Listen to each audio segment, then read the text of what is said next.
ಸ್ವಲ್ಪ ಗ್ಯಾಪ್ ಬಿಟ್ಟು ಸ್ವಲ್ಪ ಸ್ವಲ್ಪ ದೂರಕ್ಕೆ ಹೀಗೆ ಸ್ಟಿಚ್ ಮಾಡಬೇಕು. ಈ ರೀತಿ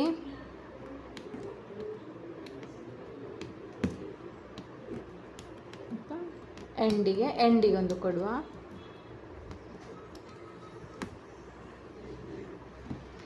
ಈ ರೀತಿ ಆಯ್ತಾ. ಸೇಮ್ ಇದನ್ನು ನಾನು ಇಲ್ಲಿ ಕೂಡ ಕಂಟಿನ್ಯೂ ಅಂದರೆ ಇದು ಕೂಡ ಸೇಮ್ ಹೀಗೇನೆ ಮಾಡಲಿಕ್ಕೆ ಇದು ಫಿನಿಶ್ ಮಾಡಿ ತೋರಿಸ್ತೇನೆ. ಸೊ ಈಗ ನೆಕ್ಸ್ಟ್ ನಾವೇನು ಮಾಡಬೇಕಂದ್ರೆ ಈಗ ಇಷ್ಟು ಡಿಸೈನ್ ಫಿಲ್ ಆಯ್ತಲ್ಲ. ಸೊ ಈಗ ಏನು ಮಾಡಬೇಕಂದ್ರೆ ಒಂದು 6 ಎಳೆ ದಾರ ತಗೊಳ್ಳಿ. ಹೀಗೆ ಸಿಲ್ಕ್ ಥ್ರೆಡ್ 6 ಎಳೆ ದಾರ ಪ್ಲಸ್ ಇಷ್ಟು ದೊಡ್ಡ ಸೂಜಿ, ಚಿಕ್ಕ ಸೂಜಿ, ಅದು 6 ಎಳೆ ದಾರ ಹೋಗೋ ಸೂಜಿ ತಗೊಳ್ಳಿ. ಈಗ ನಾವು ಫ್ರೆಂಚ್ ನಾಟ್ ಹಾಕಬೇಕು. ಫ್ರೆಂಚ್ ನಾಟ್ ಹಾಕಲಿಕ್ಕೆ ನಿಮಗೆ ಹೀಗೆ ತೆಗೆದು ಜಸ್ಟ್ ಥ್ರೆಡ್ 1 2 ಸುತ್ತಿ ರಿಟರ್ನ್ ಬಟ್ಟೆ ಒಳಗಡೆನೆ ಹಾಕಬೇಕು. ಹೀಗೆ ಸ್ವಲ್ಪ ಲೂಸ್ ಇರಲಿ ಫ್ರೆಂಚ್ ನಾಟ್, ತುಂಬ ಟೈಟ್